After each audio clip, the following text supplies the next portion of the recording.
Okay, dear Dhamma friends, we have come to the last question and answer session. So, I heard that there are several questions today, so I invite to present with the written questions. Thero Saranai Swamin Mahansa. Yeah. May I present a total of 14 questions? Good. The bulk of them are meditation questions, and then a few. So you scolded them yesterday, you know. Can you say I encouraged them? Scolded. Probably scolded.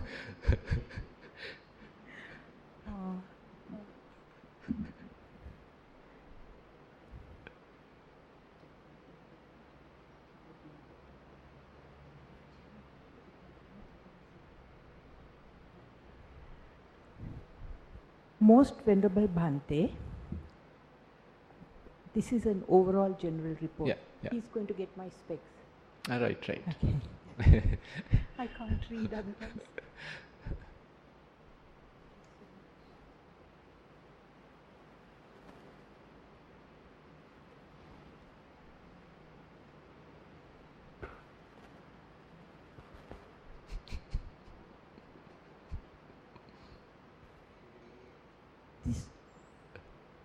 This Venerable Sir is an overall report on gratitude. Okay. Most Venerable Bhante, it is with pleasure I wish to state that after attending many 3-day retreats, I find a remarkable development in daily meditation. Now I can remain in the same position for a longer time than before. Concentration during walking meditation is getting better, but the mind is wandering most of the time in sitting meditation, but can bring it back quickly. Further, in conflicting issues now, I do not tend to chase behind with injustice, etc., but can condition my mind that all these are impermanent situations in life. Thank you for all your valuable advice, which reform us. May your samsara journey be a very short one. May you too. Anyway, there's a little difference between the typical indifference and the proper equanimity. Sometimes we call as Ajnanupekha, that is something we call indifference. So when there is someone is dying, if you still have something to do and if you are not doing it, then it's kind of an indifference where you are not contributing, you are not helping. Such thing is not the proper thing, that we need to find out where we have to get involved, where we don't need to involve. So basically, I feel that one of the outcome of development of the mindfulness is that giving us an opportunity to see in various directions, rather than when suppose there's a kind of a situation, there's a problem, and there we can look at that problem in different angles without being emotional, without getting emotional, without immediately reacting. We can look at the situation in different angles, and then we can get the proper action. And most of the time we can still maintain without any action as well, because sometimes it is not for us. I mean, most of the time we don't need to react. We can see the situation, how things are happening. If the conditions are there, if the causes are there, very much given to you, you are the one being appointed, you are the one responsible, then of course you have to do it.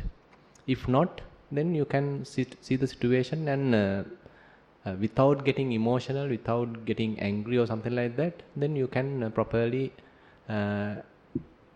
get involved without getting biased. So like that, the mindfulness helps us to see this broad picture rather than immediately react. Yes. Venerable Bhante, my primary meditation object is in-breath, out-breath, Anapana Satiya.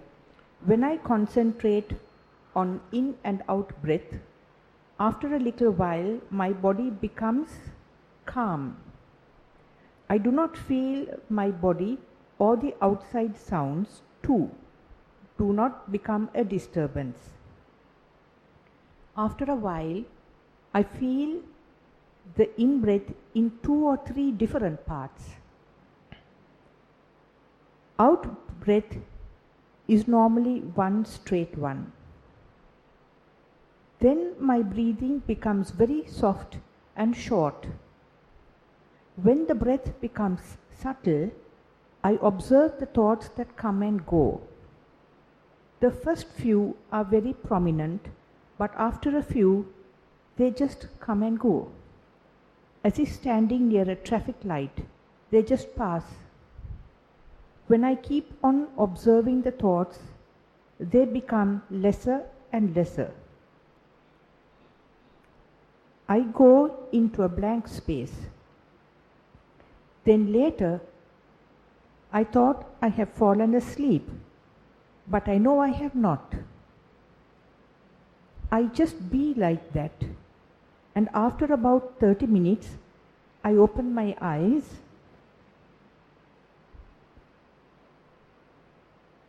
Please advise me on this situation. Yeah. So actually, it's good if I can know some more details, because if you are just starting to experience this thing, then still you need to further continue in Anapanasati. If not, suppose if you are continuing in Vipassana as well, and observing breath in a way that how to see the in-breath is changing and how they are coming and going and sort of touching the impermanent aspect, then it's a different story. Anyway, what you are experiencing is quite normal, because at the beginning breath is prominent, breath you can very much perceive, but later as your concentration develops, as your mindfulness improve, the breath also become soft, breath also becomes softer, breath also becomes subtler, and it can even change to even short breath, but that's not guaranteed. Short or long is a different thing, but mostly the breath becomes subtler and subtler. That indicates your mind also becoming fairly calming down. So as we discussed even on yesterday, so it's our duty is to maintain our attention even on this subtle object. So it is quite difficult to maintain our attention on a subtle object than on a gross object. So subtle object is a little challenging. Therefore, mostly some tips, the beginning, you might even fall asleep, because the object is so subtle, very faded like. But when your mindfulness improve, when your wakefulness improve, even with this subtle object, you can maintain vigilance, you can maintain mindfulness. That's the beauty. That is where your wakefulness, your mindfulness improve. And after that, you might not even be able to trace whether this is in-breath or out-breath. Even that difference would disappear, because at that time you might feel like kind of a rubbing sensation, just a touching sensation, that's all. That very thing is not differentiating whether it is in-breath or out-breath. So that's an improvement. That is something that we need to understand. It is not that you have lost your mindfulness, rather it is the way that things are happening. At the beginning it is gross, now it is subtle, and once you reach very much what you call the Upachara Samadhi, neighborhood concentration, at that time you can't recognize whether this is in-breath or out-breath. So that's a kind of an indication that you have reached fair amount of concentration. But still you are very wakeful, you are not sleeping, you are not drowsy, but very wakeful. But you have very subtle sensation available to make you aware, now you are breathing. If you can maintain that, if you can maintain attention on the nostril continuously for another 30 minutes without sort of getting much disturbed, then that indicates that you have fair amount of concentration already built up. Now then you can, if for some time, if you are continuing like this, then the Anapanasati itself is taking you on the Vipassana path. Because Anapanasati, as you all know, has the capacity to take you in Samatha side as well as in the Vipassana side.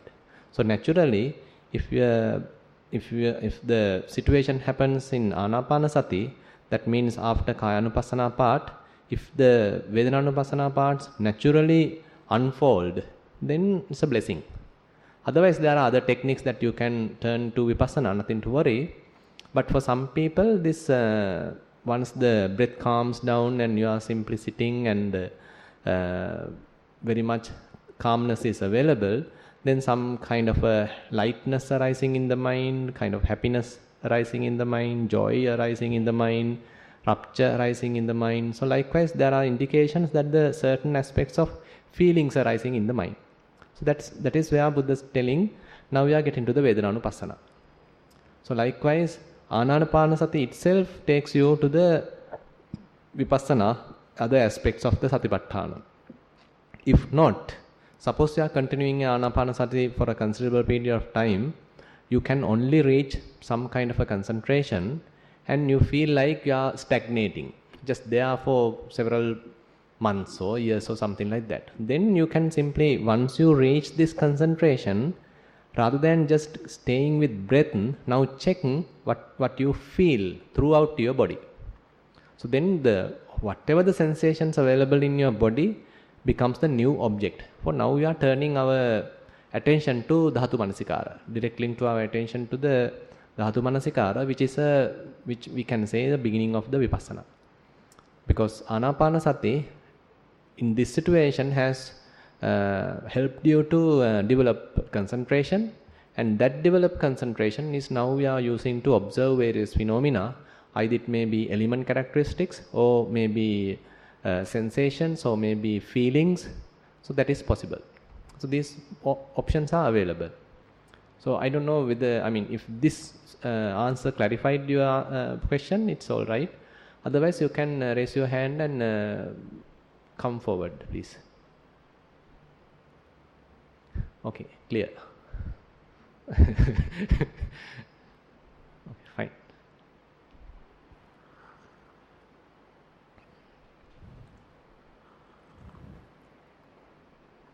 Dear Bhante, how do I differentiate between the Vipassana Samadhi and whether I have fallen asleep?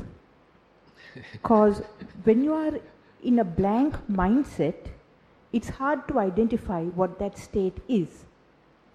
When you are sleeping, you can even sometimes see dreams and you don't know anything about what's going on. So that is sleeping. So concentration is entirely different. Concentration is where you are fully aware what's going on, but maybe in the, say for example, particularly in say Vipassana concentration, you have some awareness, the kind of a concentration. At the beginning, due to the too much concentration, you might not know too many things. So that's why we have to be very clear, before you get into this particular concentration, what was the path, what was the route you came through. Say for example, you were watching, as we discussed with one yogi on yesterday. Now, if she is experiencing or observing certain thoughts arising and passing away, coming and going, coming, disappearing, coming, disappearing. So likewise now your aim is, or your mind is focused on this impermanent nature. Things are coming and going, you are not attached to that, but some kind of a wisdom developing by observation. And more you are doing like this, the gap between the thoughts increase, because you are not promoting these thoughts, you are not strengthening these thoughts, rather you become a kind of a equanimous observer. And then they are coming and going, then there is a possibility that in between two thoughts there can be a gap. So this gap may increase even. And there could be a situation, there is no new thought coming. So you are in a kind of a blank state, empty state, and you can just be there without doing anything. And sometimes when you are there, the mind takes you to deeper concentration. So this we can say basically maybe emptiness kind of a concentration or signless kind of concentration. So this is a vipassana concentration. So typically we touch this concentration at the beginning with some deep concentration. What I meant is, so in order to achieve this kind of a calming down, in order to achieve this kind of a slowing down of the thought process, you need to have a fairly high, deeper concentration. But later on, as you practice again and again, you can get the same situation with shallow concentration. Because at the beginning, your defilement power is fairly strong. Therefore, if you are maintaining some shallow concentration, then too many thoughts are coming. But when you are in a deeper concentration, because of the concentration power, not many thoughts are coming. Slowly what we do is, now again and again we attain this concentration. Again and again we attain this concentration, and now we are familiar with it. And more we get familiar with it, we know what is the characteristics of it, what is the sort of the environment of that, and can I achieve that concentration, that same concentration easily now? Without, now say for example, at the beginning you have to say spend about 30 minutes to go there. Can I go there within 25 minutes? Can I go there in 20 minutes? So likewise, as you familiarize the situation, as you practice, this skill develops. Now you can go there in say 15 minutes. And there also sometimes it takes you to deeper concentration, or sometimes it keeps you in a shallow level. Still suppose your mind is free from any thoughts.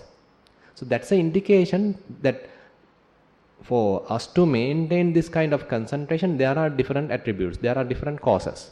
One thing is our effort, one thing is the concentration. Other thing is the defilements. If we have too many defilements, too many hindrances, if their power is so strong, then every time they are looking when to attack. Suppose you are able to subside them, fairly weaken them, then their power is very less. Then you can easily maintain this concentration. So that's the idea. So more and more you develop vipassana, more and more you apply wisdom, and again release the mind from getting involved in the defilements or getting under the power of defilements. You keep continuously release the mind. You continuously detach the mind. So this way the defilement power become less and less. That's why Buddha says in each part in this Satipatthana Sutta, Anissitocha viharati nachakinchi loke upadiyati. Because our mind, because of the defilement power, it can't stay alone. It don't like to stay kind of secluded. It don't like to stay isolated. Don't like to stay empty, free. Rather it go and attach with something. Rather it go and grasp something. But mindfulness shows us, okay, now the guy has grasped something. Now the fellow is not with you.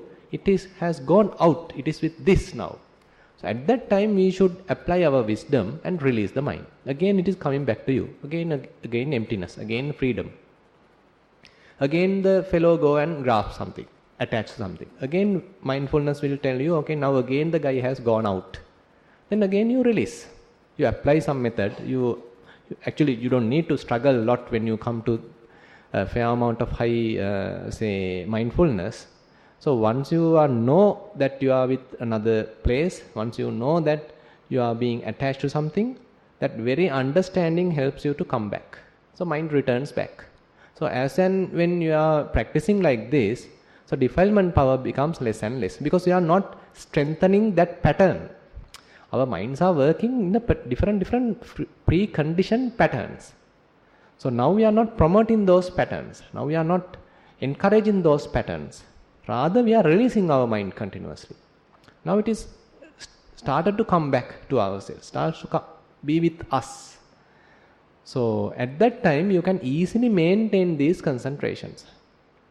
And now you are going to that, whatever the vipassana concentration, for example, emptiness or signless, whatever thing, now you can stay there without much effort, without going deeper concentration. If your mind itself is taking you deeper, nothing to worry, but you don't need to, it is not a must. Still you can maintain an empty mind because the definement power is less. So these are the attributes we can talk about the vipassana concentrations, because vipassana more concern is the development of the wisdom, not much on the concentration. But at the beginning we know that the concentration is very important. But more and more you develop wisdom, then wisdom and the mindfulness take the upper hand. That's why Buddha is telling Ariyena sati sampajanyena samannagato. So he does not mention concentration there. He mentions sati and sampajanya. That is mindfulness and clear comprehension. That is the wisdom aspect. So when these two are there, fairly already developed concentration is available with you, then the mindfulness and the wisdom take the upper hand, take the control, and can carry on. Yeah.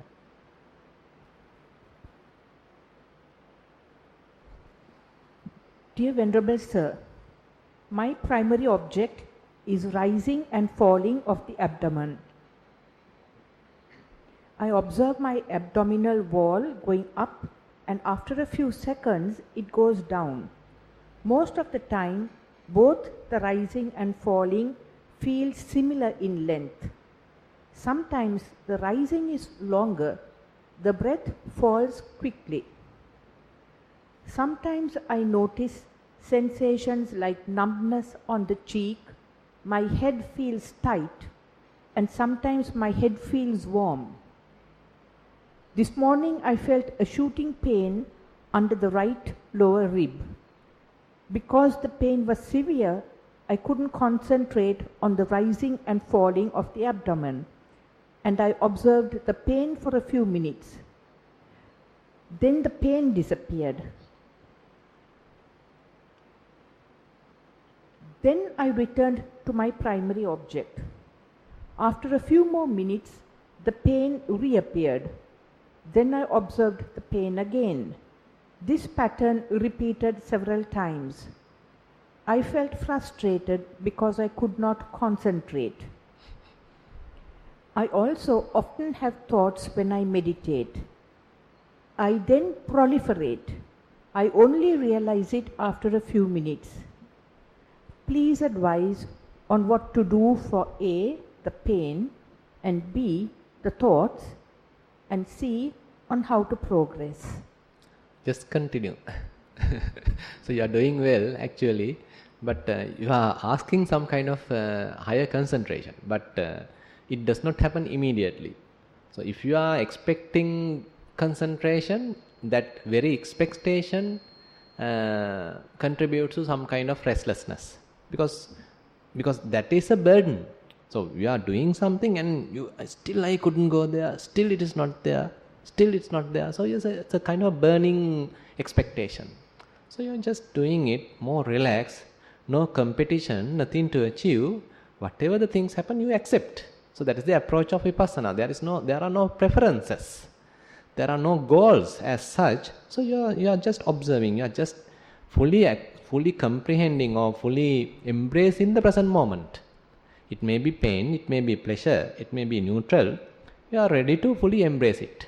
So if you can maintain this kind of a equanimous attitude, then less tension, no tension at all. And then more and more your thoughts will disappear, because the attitude is important. And the question says that the rising and falling, the length become sometimes longer, sometimes shorter. So that is quite obvious. Now it is very similar to Anapanasati, where Buddha says, Digang vasa santo, digang asasamiti pajanati. Similarly, rasang vasa santo, rasang asasamiti pajanati. Some similar parallelism is there in the rising and falling as well. So there also sometimes it is longer, sometimes it is shorter. So our duty is to accept whatever the way it is. No preferences. Again, when it is longer, we are ready to see the longer rising. If the if it is shorter, no problem, it is shorter. When it is longer, it's alright, it's longer. When it is shorter, it is alright, it is shorter. No problem at all. then suppose it is disappearing. Doesn't matter, you are just maintaining your attention there. Else, suppose as the question says, now pain has arisen in a knee or whatever place, then if you can't maintain attention on rising and falling, if the pain is fairly prominent now, you can slowly shift your attention to pain and checking whether you can maintain kind of an equanimous mind. Typically, when pain is there, typically we expect it to disappear as soon as possible. If we are not having that kind of an urgency or that kind of a desire to disappear it, if we are in an attitude to observe this pain, now pain is my experiment. Pain is where my working place. Pain is where I am now going to learn. Pain is my teacher. Now he is going to tell me or show me something. So am I ready to observe that pain? So pain is arising, pain is disappearing, pain is changing its position to another place, and pain dissolve or pain scatter into different small pains. Because as you know, Buddha giving a beautiful simile on pain or the feeling, basically, he says when you know that when heavy rain occurs and if it is falling onto a river or what kind of a reservoir or something like that, so you can see continuously the air bubbles because of the dropping of the water droplets. They come, these air bubbles rising and passing away. They come and then burst. One creates and then burst. One creates and then burst. Buddha says this is something very similar to the feelings. Sometimes we think this pain is one unit, one thing. It is a one solid thing. But more and more you concentrate and equanimously, if you are able to observe, you might be able to see that's a kind of a bunch of pains. Many pains are there, little pains are there.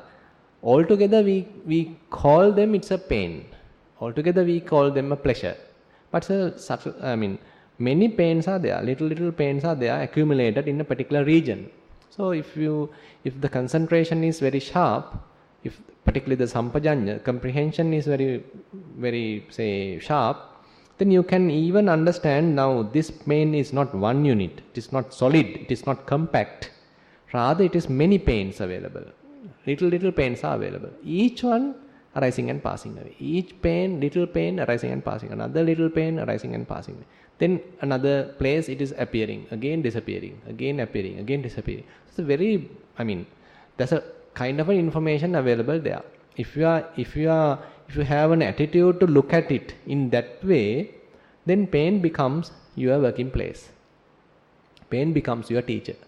Pain becomes your experiment. Then you are totally in Vedananupassana. So this Kayanupassana, Vedananupassana, very close. You can, intermittently you can go to this and that. One time you are observing, say, rising and falling, so you are in the Kayanupassana. Then pain occurs, so you are observing the pain. Now you are in Vedananupassana. Again it disappears, and now the again rising and falling available. Now you are in Kayanupassana. So you are mastering these two anupassana. So it doesn't matter.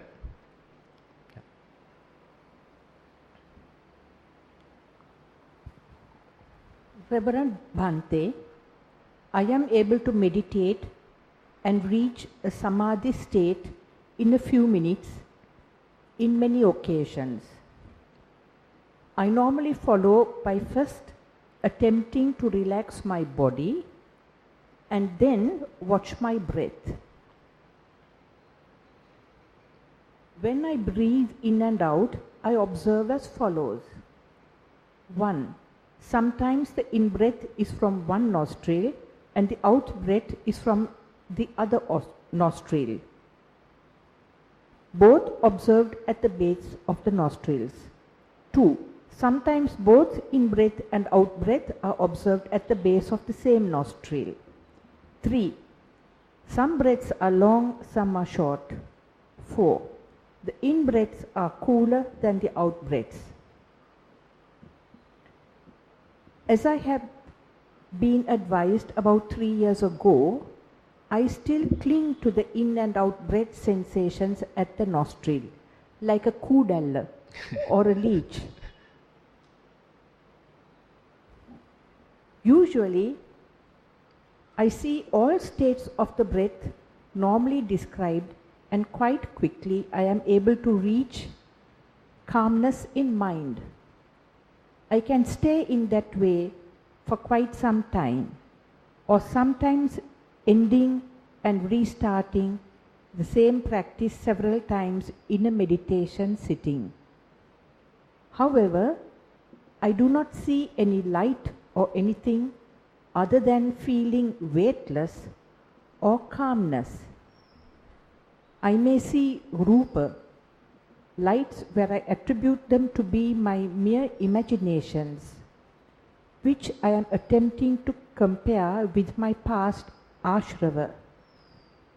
If I see any rupa in mind, maybe I am attempting to compare with known figures and trying to see them as so, and soon I identify the same as my mind creation and they vanish.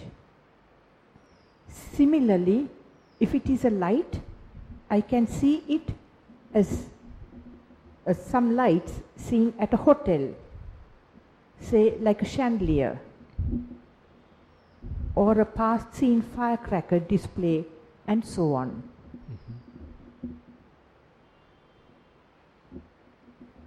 I settle back to be calm, and again, and all such figures or thinkings disappear.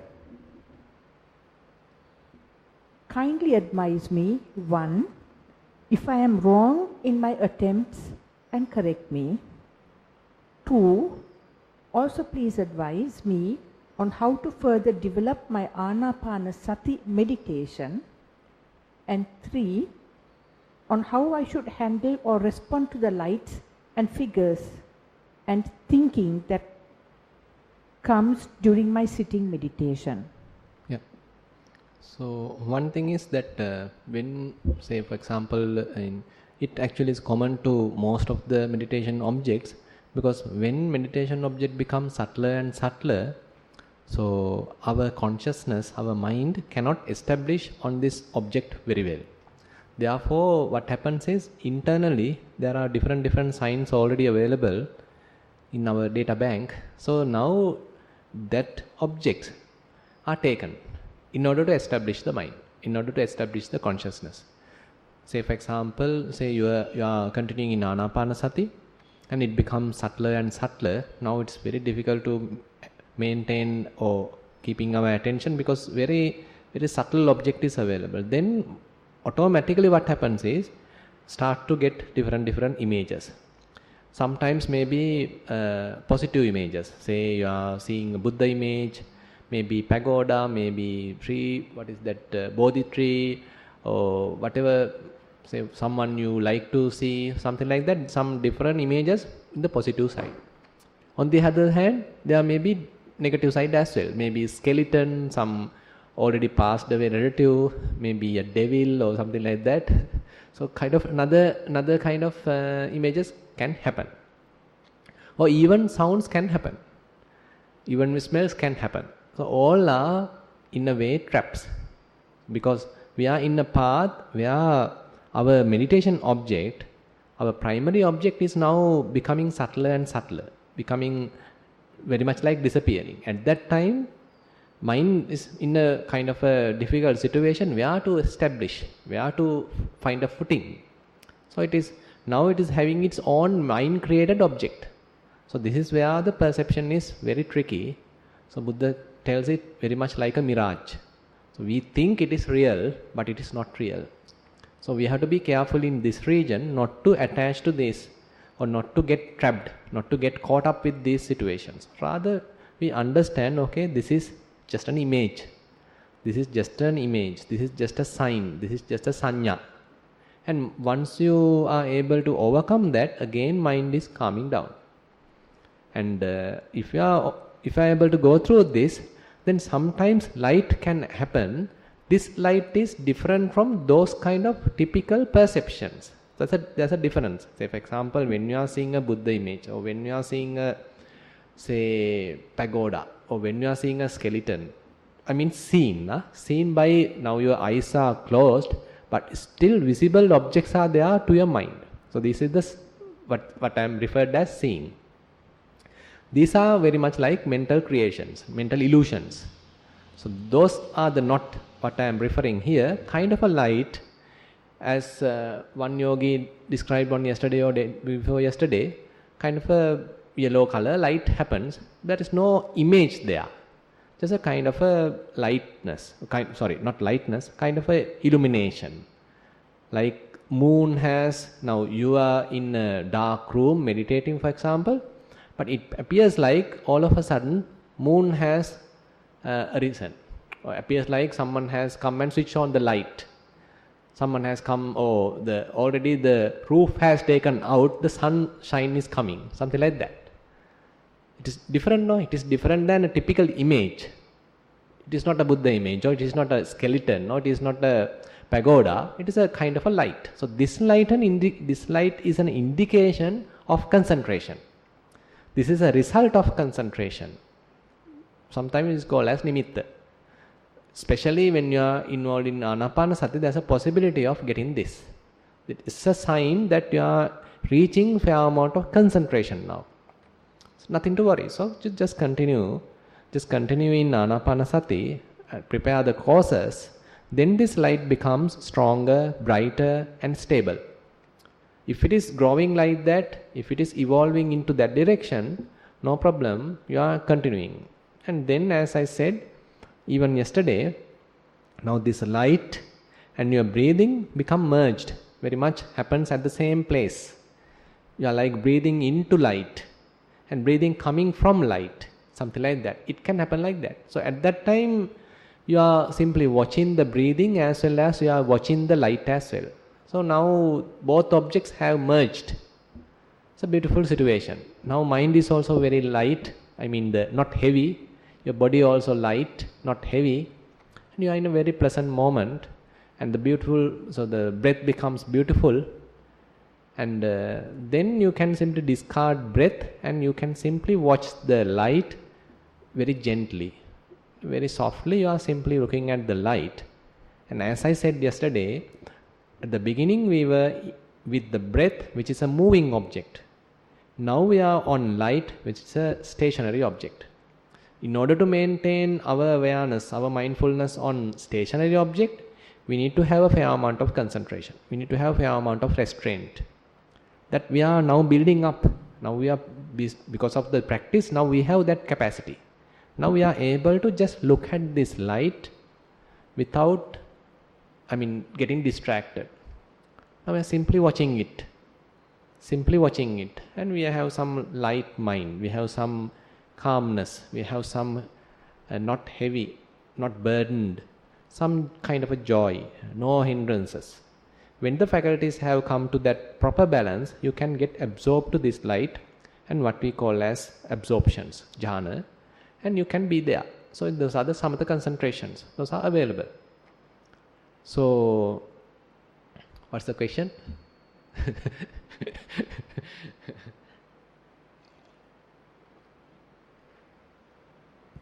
I think you are in this question also, I think you are in the correct path. So if this is the way it is evolving, then no problem. You encourage that. Things are happening properly. But if not, as I explained, if the images are different images, if the light, it is not the light but images, signs, then discard. So these are the things that we need to differentiate. What is the light and what are the images?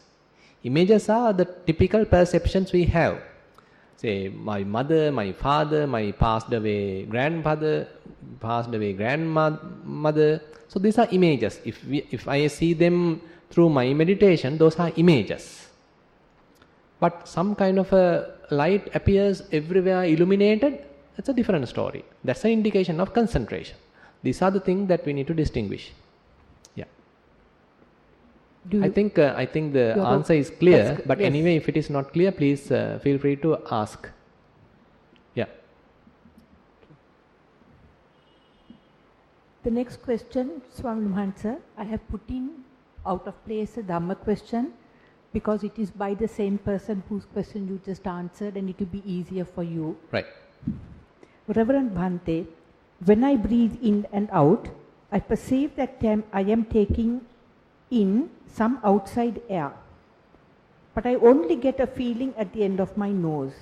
Only through Vijnana, I identify that as a breath. But that in reality, Vijnana is only a Maya or illusion. This thought or realization comes automatically. Similarly, when I see a tree or an object, I realize that I come to know it through my past experience only. Example, as an atta tree. If I don't know the tree, I would see it simply as another plant.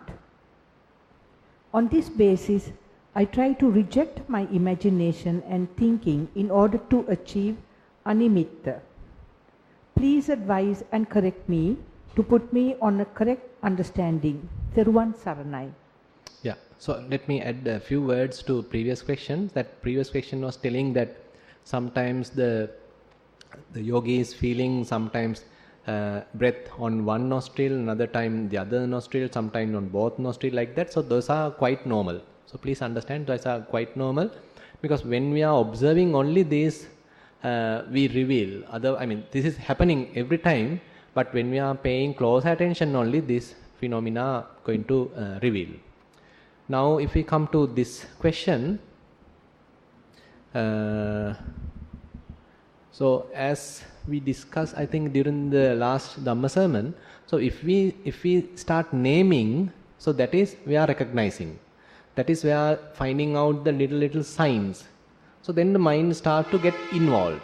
Mind start to get involved with that particular object. So the consciousness very well established there. Say for example, now I am looking at this fan.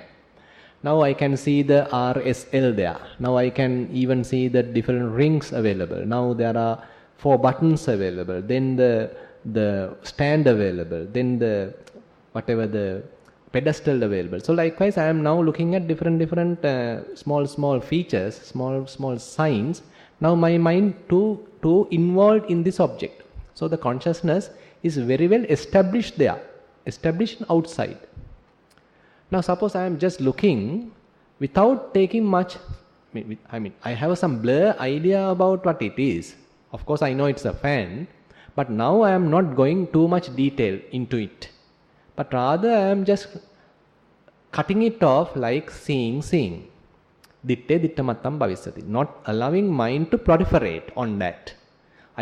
My mind can proliferate, okay, it is really nice fan, it has no sound, it's very quiet, no noise at all, it is very short, I don't know who has bought it, I better find some similar thing to my kuti, why it is there. So like that I can make a story out of that. So that is a proliferation. So without going into that, it is just a seeing. That we are stopping at that level. So then we are getting closer to the animitta, where we are not encouraging proliferation. But animitta you can't do simply by logical understanding. That this way I am giving some kind of an explanation, but practically in order to do this you need practice. You can understand what I am telling, but in order to do this, you can't simply do it by logical understanding. You need some meditational experience. You need what you call the Suttame Jnana, Chintame Jnana, Bhavaname Jnana, Mavaname Jnana, the meditative knowledge.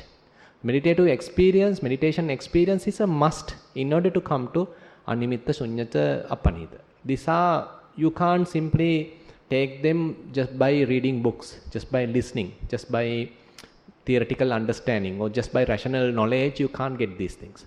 You simply again and again to see the characteristics, impermanence, unsatisfactory and unself. By fully, to at least to some extent, when you are understanding impermanence, once you understand unsatisfactoriness, once you understand unself, then only the maturity arising in yourself, then only the proper understanding, the wisdom aspect in the vipassana develops. Then only ultimately at a given time, at a given time, the complete release can happen. Then mind, as I said, like the beginning, Suppose the plane is now on the runaway, it's now starting to move. Slowly moving, slowly catching up the speed. It is like you are doing vipassana. Impermanent, you are seeing the characteristics. Suppose you are watching feeling, and feeling is changing. Feeling is changing. It is appearing and disappearing. It is arising and passing away. It is like that plane is now moving forward on the runway. How is now speeding up. Now again and again you are watching feelings. They are appearing and disappearing. You have the parallel simile and the real vipassana. Then at a given time, say for example, suppose the plane has come to a fairly high speed. Now it is ready to take off. Okay, because it has taken the momentum, it has grown up the momentum, now it is ready to take off. Similarly, you are observing this impermanent nature of phenomena, maybe pain or whatever, rising and passing away. Quickly things are observing, you are very much synchronized with the process. Suppose at a given time, complete dispassion happens about this process, then the mind jumps to a different domain, your awareness jumps to a different domain, you don't need this object. The object has completely let go. That is what Buddha says very beautifully in Upaya Sutta. Rupa dhatuyako bhikkave bhikkhuno rago pahino hoti. Ragassa pahana vacchijata rammanang patittha viññānassa nohoti. Tang appatitte avirulhe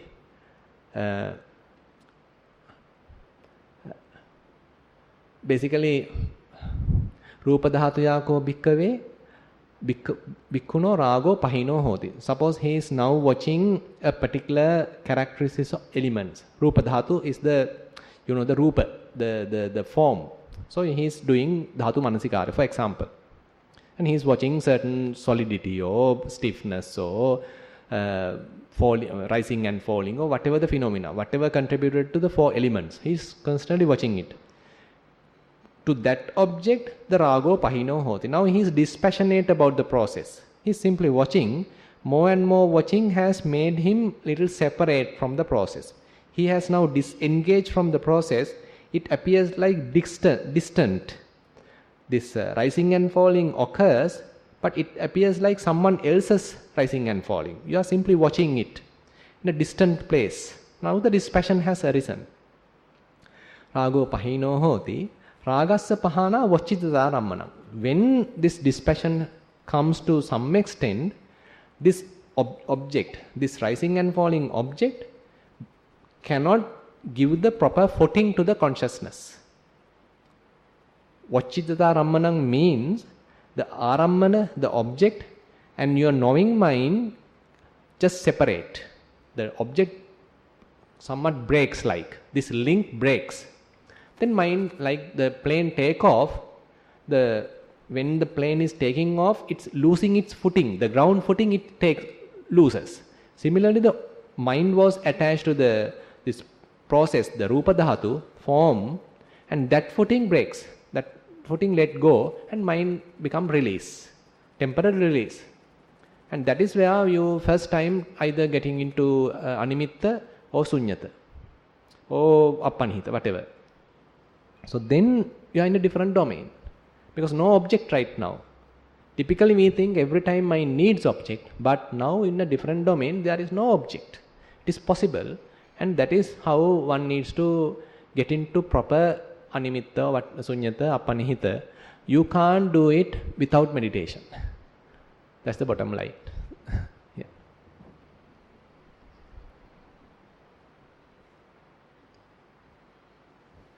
That's a question. One moment. Yeah, appanihita is now, say for example, Buddha, according to Dhamma, now there are three main characteristics for each phenomena.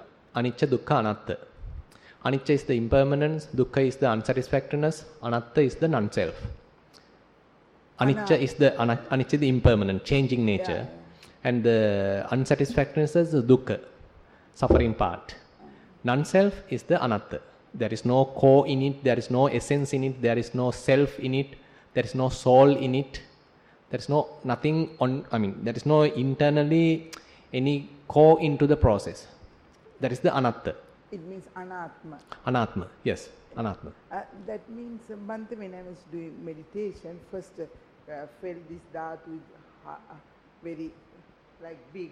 Then as Bhante said that when you see a Vedana, just feel very small. Yes. Then whole body felt like that's very right, small. definitely. Yeah. Your body can be like scattered into pieces like. Very, very small. Yes, yes. Then after like watery Right. from head to, then that day, Yeah. just like upper or something, I felt it's not me, Anat. Definitely. Yeah. So actually this is not, when you are experiencing that, in a different day, different aspect can be prominent. Sometime, say when you are observing, it's constantly changing, so the impermanent side may be prominent. Another time you feel like everything is dissolving, everything is melting or something like that, so you feel little, distracted, or rather, not distracted, kind of dispassionate about it, not liked about it. So you let go of it. So you feel disgusted about it. Yeah. So then the desireless can happen, appanihita can happen. Yeah. Because appanihita is where you understand the dukkha, understand the unsatisfactoriness, understand the suffering involved. So then there is no point of desiring it. No point of wishing it again and again. Even if you wish, so the same thing will be coming.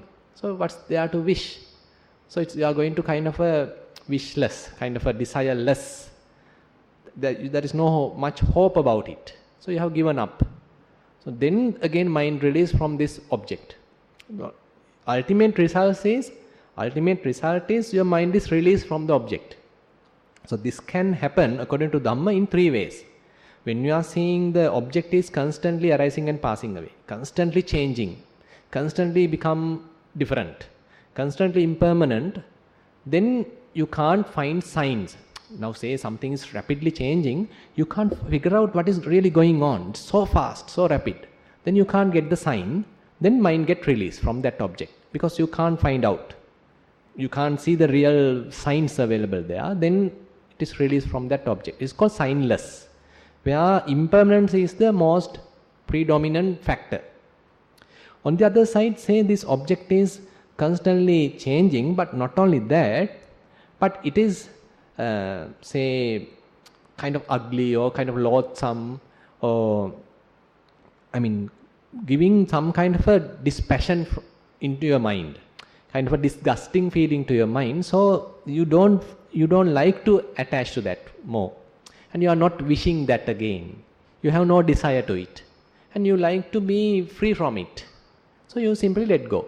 That is called appanihita, another approach. The other way is that when it is changing, you have no control at all. It is by its own it is changing.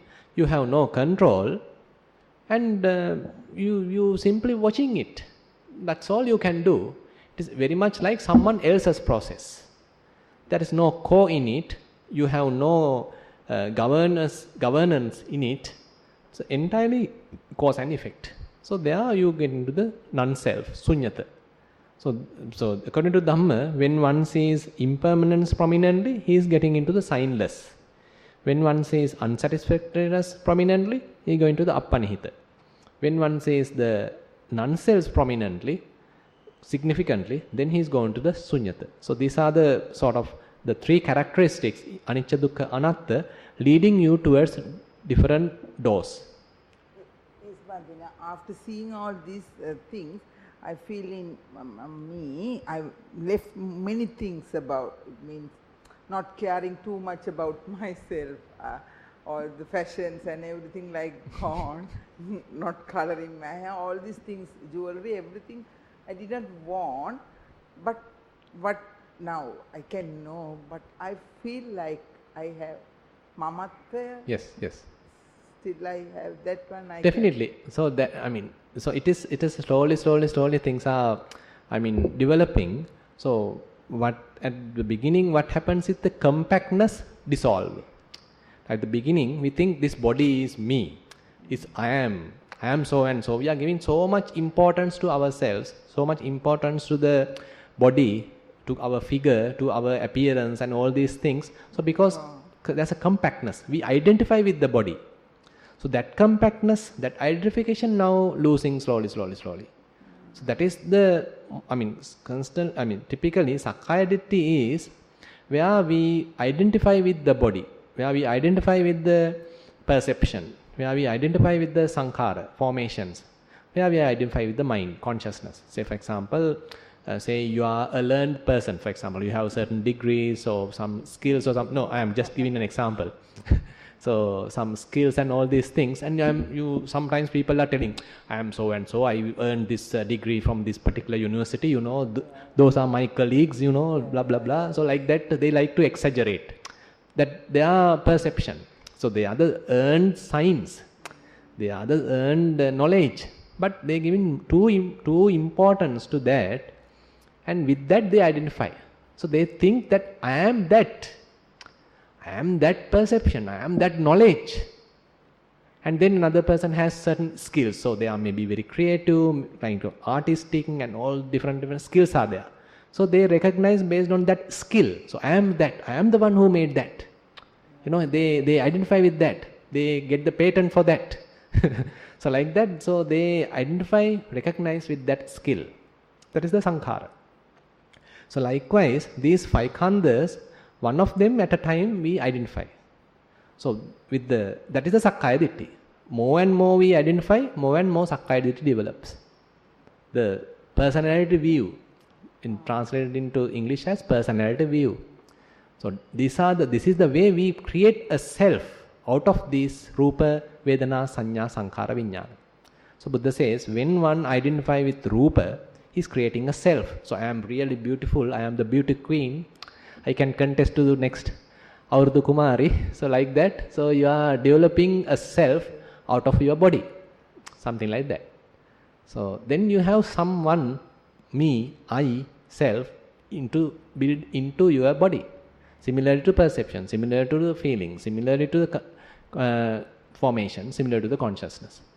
But suppose through Vipassana, you understand the impermanent nature of the body. This body is now falling into pieces, it's scattered. It's like that little bubbles arising and passing away everywhere. There is no figure now, kind of bursting. So where with this am I ready to go to beauty queen? To the contest? Can't. So you lost that compactness. That is how slowly the compactness dissolves. All these feelings came to me. Yeah. But one day I asked from Bhante, even if we realize Anitya, Dukkha, Anatma, whether we will still get Sakkaya Ditthi. One day I can remember I asked from Bhante. Yeah. Because I felt so many things has gone, even Vesh. Those days if someone do something for me, I always get the revenge, all these things. Now I feel gone, but still for something I have stuck. I is there. Still I is there. Yeah. This is a very beautifully mentioned in even something called I can't remember the name of the sutta. There's a very beautiful sutta where what you call one anagami monk, non-returner, he is telling still, I am not identifying with the form, I am not identifying with the feeling, I am not identifying with the perception, I am not identifying with the formations, I am not identifying with the consciousness. Still some I is there. So the nun said, no, he is an anagami, non-returner, but he is now honestly telling, I am not really identifying in any of these 5 aggregates, but still some feeling of I is there. Because this I is what we call as asmimana, is ultimately taken off when one becomes an arahant. So it's an ongoing thing, it's a very subtle thing, very ingrained thing, so you have to slowly only disappear. So that is why Buddha says, when one becomes a stream winner, only 3 fetters are broken. 3 fetters are cut off. but 7 available. When one becomes the once returner, Sakadagami, 2 fetters are only weakened. Another 2 fetters. The 3 already gone. Now 2 were weakened. This Kamaraga Patika weakened only. When one becomes Anagami, those 2 are completely taken off. But 5 more available. 5 more available. Those are called Uddhambhagya Sanyojana. And those only be taken off when one becomes an Arahant. So it's a long path. It's a long path. So we can't immediately get rid of I, the feeling of I. But we have to continuously apply wisdom when the mind is trying to create an I, we are not promoting it. Say for example, now you have asked a question. Now once you go home, now again to your mind it came, okay, I came in front of everyone, I was asking that question, I presented it very beautifully, Bhante also answered that good. So now you are creating a self out of it. I am giving an example. So even these little things, you can create a self. So now this repeating, once you did an action, this repeated telecast helps you to create a self out of that action. So when it happens, you disclaim it. You don't encourage that repeated action, repeated telecast.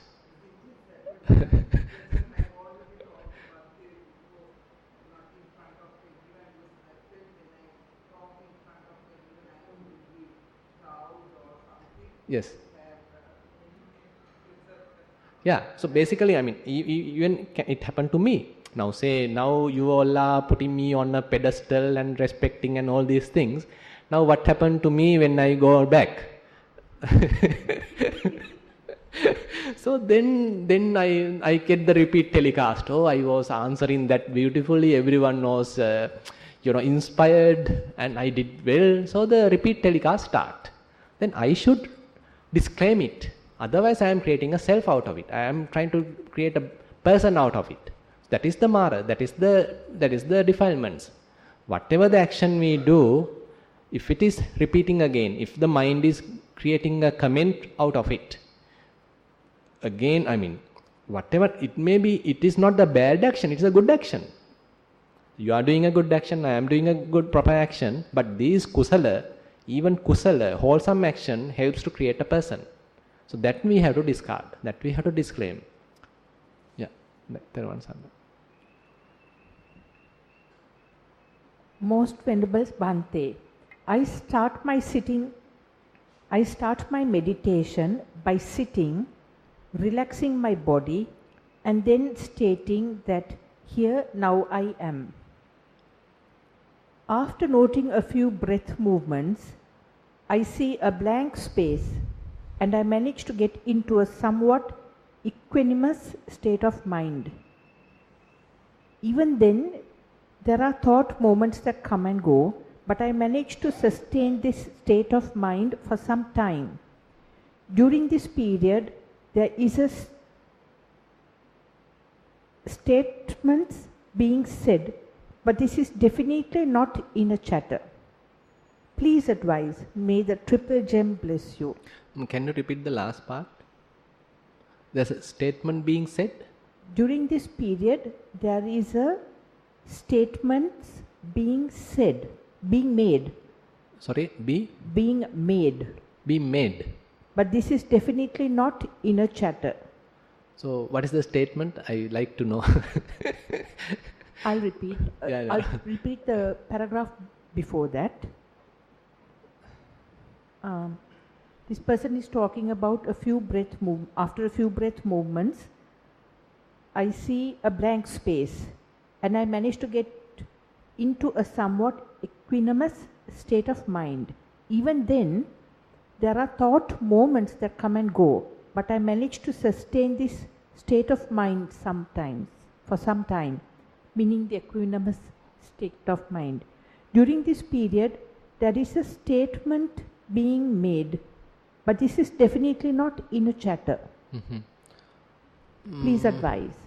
So actually, now if you know very well, now your mouth is closed, your eyes are closed, and your mind is quiet.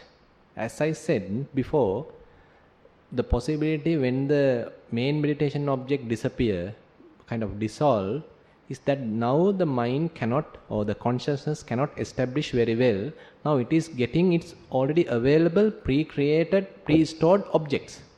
Those are the sanya, those are the perceptions. So perceptions are different kinds. Mostly the visible perceptions, the rupa sanya. Then the saddha sanya also available, the sound perceptions. Then the odor sanya also available, such perceptions. Even the tastes available, touch sensations available. So these are different signs available, perceptions available. So mind can take any of these from the available store. Available storehouse is there. Now this object is disappearing. Now it is taking its already available pre-created object and established there. So that is what we have to disclaim. That is what we have to discard and come back to the typical meditation object. Say your anapanasati, you are doing practicing and it has disappeared, but anyway you were able to maintain your attention at the nostril. Now some kind of a sound happened, so it is just sound, and you come back to breath. So basically, in the typical satipatthana, Buddha is taking us by clearing a path. There are no signs, in the sense, I mean, if your mind is clouded, if your mind is somewhat corrupted with various signs, then that still is a defilement. That still is a defiled mind. But more and more the satipatthana develops, more and more the mindfulness develops, the clarity of mind improves. That's a very simple clarity. There is nothing there. Now say for example, now this table has so many items. One notice, then the spectacles, then the handkerchief, then the clock, then the mic, then the fan, 2 cups and all these things. Now suppose I am keeping this down, then this also down, then this also down. Is it becoming clear? Is it becoming more simple? Or is it becoming more crowded? Becoming more clear. Same thing happen in the mind. As you develop meditation, as you develop vipassana, the clarity of mind improves. That is the path Buddha is taking us. But it does not mean in between we are not getting any signs. Signs are there. We need to remember they are the traps. They are the traps of the Mara. We should not get involved in those things. We should not get caught up with these things. But they are very beautiful. They appear like very real. Therefore we think, oh, it is not the inner chatter. It is a statement. It is a statement given by the God. It is a statement given by the Brahma. It's a sacred statement by the God. Only I was able to listen to it. Now I better preach it to the other people. Things can happen. But all are mind created. Because you are simply watching the breath. What breath has disappeared. Now different signs happen. Suppose you are able to even remove that. Now the mind becomes more and more clear. Simplicity improves. Clarity improves. Your mind becomes empty. Mind becomes clean. So this is how it evolves. Yeah. Sitting meditation. I concentrate on rising and falling. During each session, it takes a lot of time, close to 1 hour, for my mind to settle down. Until then, my mind wanders here and there. Then I take it back mentally, noting, thinking. Whenever my mind is on something else other than the meditation object, I feel mental exhaustion. So my mind comes back to rising and falling. Note that during rising and falling, I don't mentally recite. I just keep observing. Mentally reciting is a bit tiring. After 1 hour, the following things happen. 1, I feel happy. 2, some days I see lights. Seeing this is twofold. Some days I can see a blue small light swirling towards me. Normally it is temporary and I neglect it. Today I kept looking at it. The small light came towards me and then disappears. Then a relatively large light came and disappeared. Then again a larger light came and disappeared. It happened thrice and I stopped meditating afterwards. Note that lights are blue in color and are not very bright, and those do not last longer. Some days I feel the surrounding lighting increased. It's above the normal natural surrounding lighting. It lasts a few seconds and goes back. It happens when I am in enclosed space also. One more thing to point out.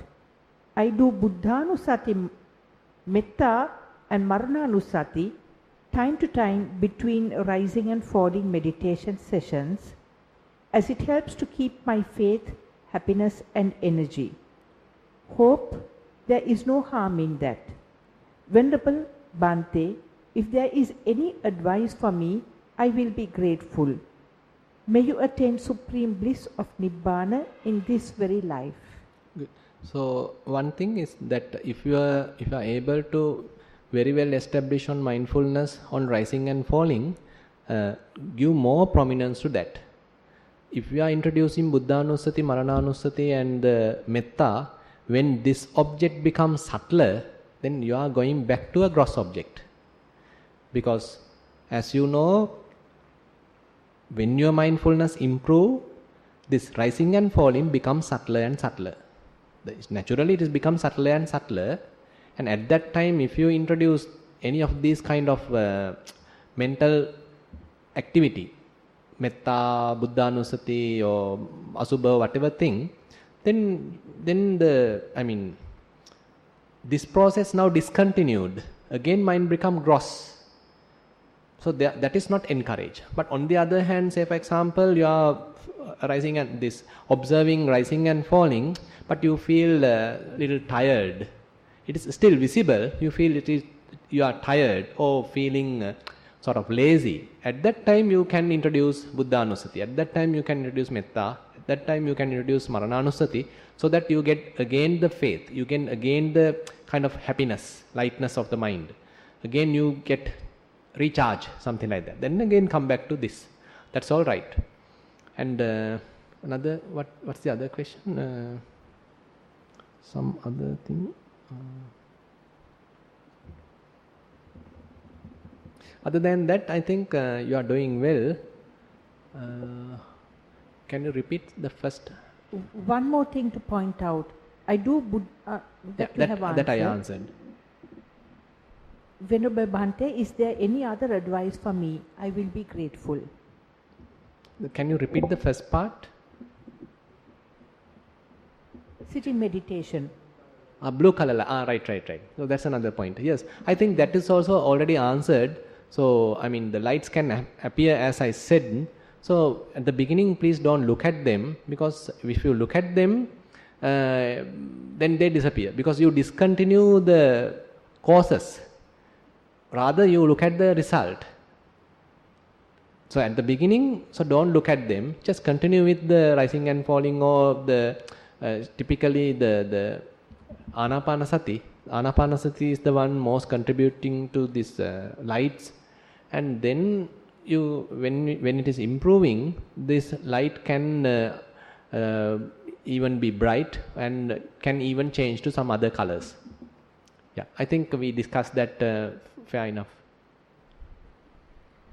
Venerable Bhante, is it possible to shift from Anapanasati to Vidarshana after concentrating on Anapanasati for a while? If so, please provide us with the Kamatahan. Theruvan Saranai. Yeah, it is possible, of course. But as I said, you need to at least reach to some amount of concentration. You can't it's no point of immediately switching to Vipassana, because it is very much like you have a blunt tool. In order to watch whatever the say feeling or element characteristic or kind of a mental activity, you need fair amount of mindfulness, fair amount of concentration already built up. So that's why you need to come at least to neighborhood concentration, or what we call as Upachara Samadhi, through Anapanasati. Then only you will be better or capable to watch these phenomena. So just continue with Anapanasati. It's a kind of indication is that the Anapanasati, the in-breath and out-breath becomes subtler and subtler. And you still can maintain your attention on this subtle object. You are not falling asleep. Your mind is not distracting, but still able to maintain your attention on this very subtle object. So that's an indication you are now building up the strength. Then if you are able to maintain this strength or this state, this tranquility for a considerable period of time, then you can switch to Vipassana. Yeah. Venerable Bhante, I have experienced and also have heard from others that when we go to sleep after meditation, we dream on irrelevant and unrelated subjects and people. Is this normal for beginners? And 2, is there a precaution we can take for this, as a good dreamless sleep is good for mind and body? Theruvan Saranai.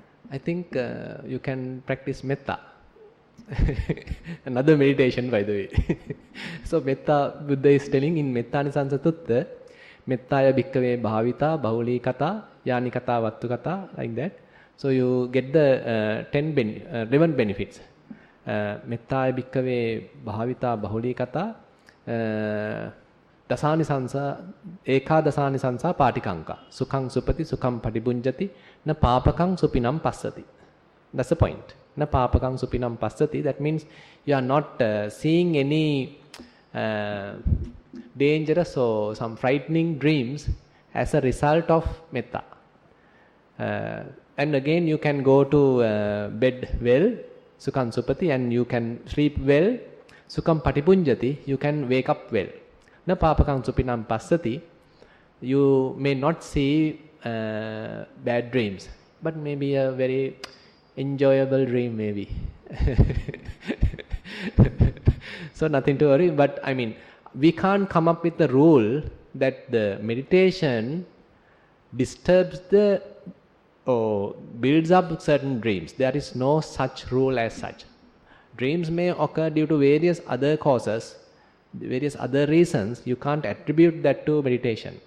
But on the other hand, meditation, as the Metta Nisansa Sutta clearly says, meditation helps you to avoid these frightening dreams. Meditation helps you to have a good sleep, a kind of undisturbed sleep. So that is there. Yes. This question is related to the Dhamma sermon. Venerable Bhante, joyful and sorrowful minds cling onto signs at all times, causing misery to us. Is the solution to have an equanimous mind at all situations? Thank you. Theruvan Saranai. Yeah, if possible, that is the solution. It's not easy, but that's what we are encouraged to do. Etan santang etam panitang yaddang upekha. So when the mind is going to pleasurable objects, so that is where we can apply Chittanupassana. So this pleasure is gross. Now suppose you are in a kind of a emptiness, you are in a kind of a calmness, kind of a soft environment. Now all of a sudden a pop music happened and you are now enjoying dancing and shouting and all these things. This is comparatively gross. So you understand this pleasure is gross when compared to the equanimity, and you are coming back to the equanimity. On the other hand, now someone is blaming or something, so you start to cry. So this crying is gross when compared to the equanimity. So I am giving some rough examples for you to understand. So to differentiate, so basically this equanimous is fairly like boring state, but undisturbed, so less disturbance to the mind. It's like drinking pure water. But when you add say milk, sugar and all these things, it is too tasty, it's too gross. But water, very clean. On the other hand, if you put some decoction to it, it's too difficult to drink. That's the other side. So water is much better. So like that is the in between. That's the easy, less friction. So maintain your mind at friction-free area, least friction area, that is the equanimity.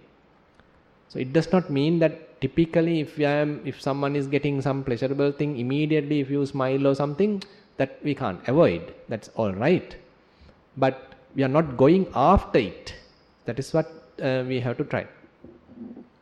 Yeah. Respected Venerable Thero, it is a well-known fact that Buddha's teachings are heavily misinterpreted by some groups of Buddhists and monks, unfortunately. Followers of these groups are being sent to many forums in the country in order to promote it. Can you provide your best advice not to get misled by those? Thiruvan Saranai.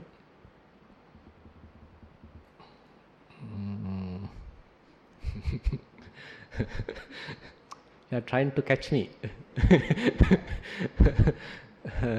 So if you really practice, then you know very well by yourself. It is not, you don't need to believe others. You don't need to even believe me. You yourself can test it. So Buddha's teaching is very inviting. So it say, come and see, come and test it. Ehi passiko. So you don't need blindly believe it. So don't believe anyone blindly, but put it into practice by yourself. Say for example, anicca, impermanence, or is it something else? So you can check it by yourself. Say when you see arising and passing away an object, so it is impermanent, or is it something different? So the real meaning Buddha is telling in different ways. One aspect, say for example impermanence, anicca is explaining different meanings. For example, viparinami. Viparinami is the changing. Anyata bhavi, that means it is changing to a different state. That is also representation of impermanence. Then chala. Chala means vibration. Chalane veno, vibrating. That's also impermanence. Vaya. Vaya means fading away. Means the shayaveno, the vaya. Chala cheva vaya cha viparinami anyatha bhavi. So these are another terms the Buddha is telling to indicate this anicca. So these are, so is it what you experience? Is it what you feel when you are observing pain? Is it what you are observing when you are observing feeling? Is it what you experience when you are observing, say, breath? Is it what you are observing when you are observing, say, thoughts? Or is it something different? So these are the three characteristics, particularly say anicca, dukkha, anatta. So these are well-known facts available not only in Sri Lanka, but in Thailand, in all around the world, all around the Buddhist world. So if a particular group is telling this is different, so it is, so we can see, is it this particular group is correct, or the vast majority of the whole world is correct? So we can question ourselves, we can see ourselves, we can test it by ourselves, because you are meditators, you have some well-developed concentration. So if you simply, without just being blinded, if you simply apply your concentration to this, whatever the phenomena, not theoretical understand. Now you are practicing under your nose. Certain pain is available on your knee, and you are very carefully watching it, what's really going on there. It is changing. It is appearing in one place, now it is appearing in another place. And you like to have some pleasurable feelings, but it is not. You have no control. So it is non-self, it is non-governable. So it is, if you have some control, then you should be able to change it to happiness. But it's not governable. You have no power over it. So you have to simply accept it. And so you understand the non-self feature. So there is no one creating it, no one sort of manipulating it, but there are causes and effect, causes available, accordingly the effect, accordingly the feeling changes. Passa pacca vedana. There are certain types of contact conducive to respective feelings, so the pleasurable feelings are there. say, when certain contacts conducive to pleasurable feelings are available, outcome is pleasurable feelings. When there are certain contacts conducive to painful feelings are available, the outcome is the painful feelings. When there are certain contacts conducive to neutral feelings available, outcome is neutral feelings, cause and effect. And there is no I there, there is no self there. So you understand the you understand the non-self. So you yourself understand. So you don't need to ask from me, you don't need to ask from another. Things are available, so practice is available. Dhamma is asking you to come and check, come and test. And we get the faith from the Buddha. Buddha is telling, this is my Dhamma, so this is the Dhamma. Dhamma is telling, Paccattam veditabbo vinyuhi. So you yourself has to understand. Buddha is merely showing the path. He is the teacher, he is showing the path. And Dhamma is inviting, ehi passiko. It is very ready to test it.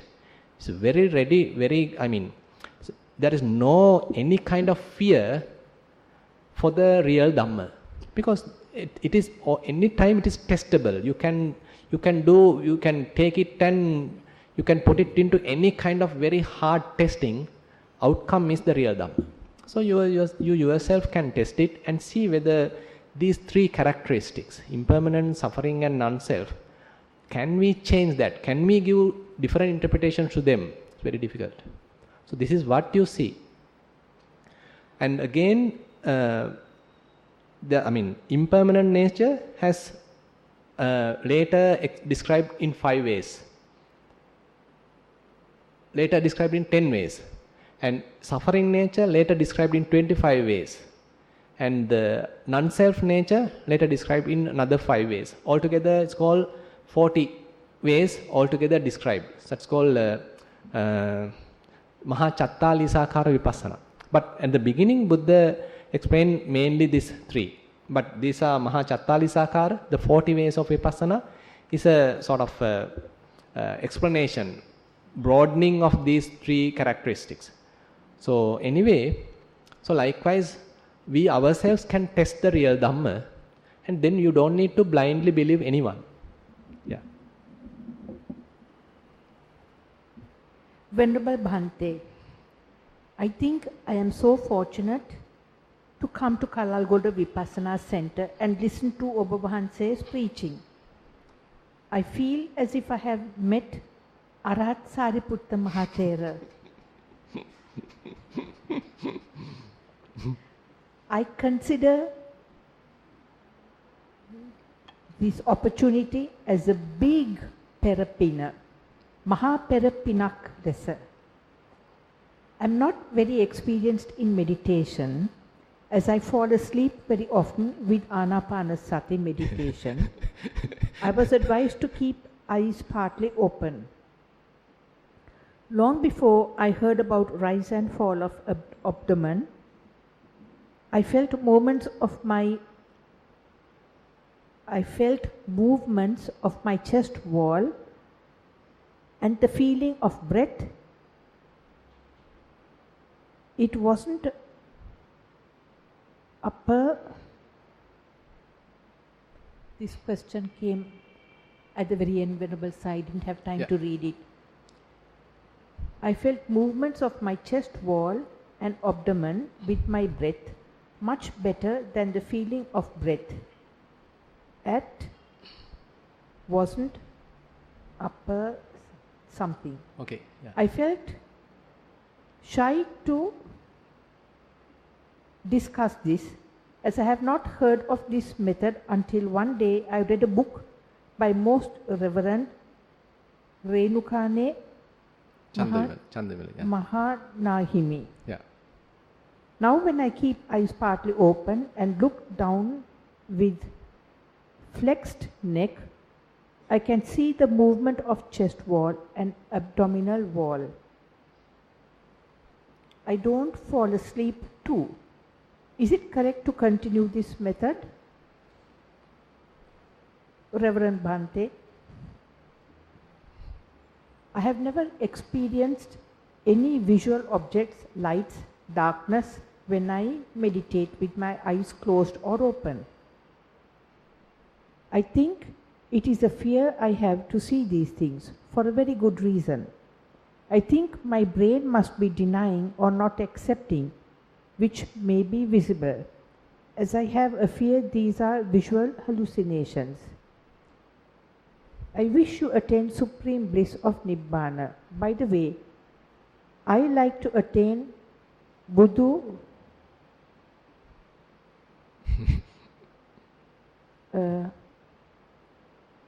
Anyway, nothing to worry. Yeah, by making sansaraya very short.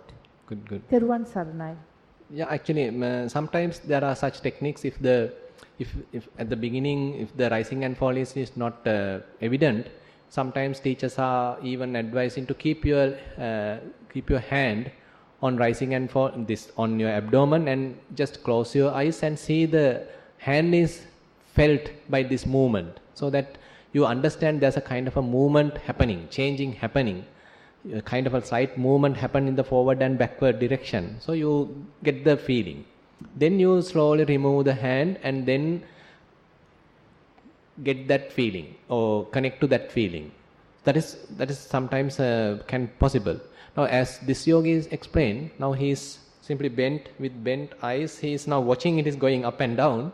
So basically, you better, once you feel it, once you connect with it, slowly close your eyes or you raise your neck and then simply connect with the experience. So because watching it through eyes is not advisable. You can't continue in that method longer. So one thing is not good to your neck. The other thing is you can't build up a lot of good concentration when your eyes are open. So therefore, even though I sometimes tell if you fall asleep, if you are feeling that you are going to sleep, you keep your eyes little open. That is only to avoid falling to sleep. Because if you sleep, no gain at all. But if you are fully awake and if you are able to establish mindfulness, then slowly close your eyes and let it go deeper. Then you can get into more deeper concentrations. And rising and falling is quite very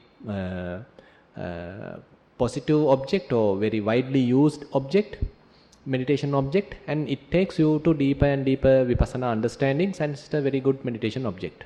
Yes. This is the last question. Dear Venerable Sir, please clarify, is it suitable for ladies to offer gilampasa or dana to forest monks, and do males have to do this? Kappa. Please advise. I think there is a debate here. Sorry? There must be a debate here. Debate? Yes. They're trying to decide what is the correct thing to do. No, actually you can prepare, anyone can prepare, anyone can offer. There is no any restriction, either it has to be offered always by a male. There is no such thing at all. But as a practice, if ladies are coming to offer, please come with a male. That's all. Anyone can offer. There is no any kind of, what is it called? No, there is no any Vinaya rule as such. Only thing is Vinaya rule, the monastic code is there that monk and a woman can't be in the same room. So when you are coming to see a monk, when you are going to see a monk, please accompany a male. So that's a rule, because it is not good for his Vinaya, the monk's Vinaya. So you are accompanying a male, and again there's a rule that when the monk is talking to a woman, then there should be a sensible man available in the close vicinity. He can't be in a very far away, but he has to be in a close vicinity so that he can understand, he can listen to what is being discussed. So this it's obvious reasons, you can understand. This is for obvious reasons. So other than that, anyone can offer food, no problem. Say you are coming with another person, another male, and you are offering the food, then no problem. So the Buddha has given the Kanta Nidahasa. You don't need to fight for women's right.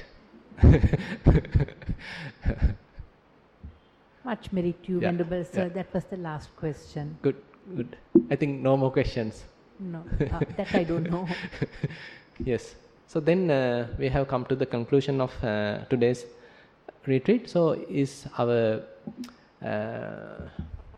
retreat organizer, Dilhara, do you have anything to mention? Vishani or Dushani, whoever. Yes, okay, sure. And then I'd like to thank Swami Sure, Hansa. yeah, sure, yeah. Venerable Sir, we have completed 2 years for this month at So, but you didn't Kalalgoda. offer cakes today, no? Oh, well, No, I'm just joking. There's a theme, Dana theme, so I don't think about the Dana at all.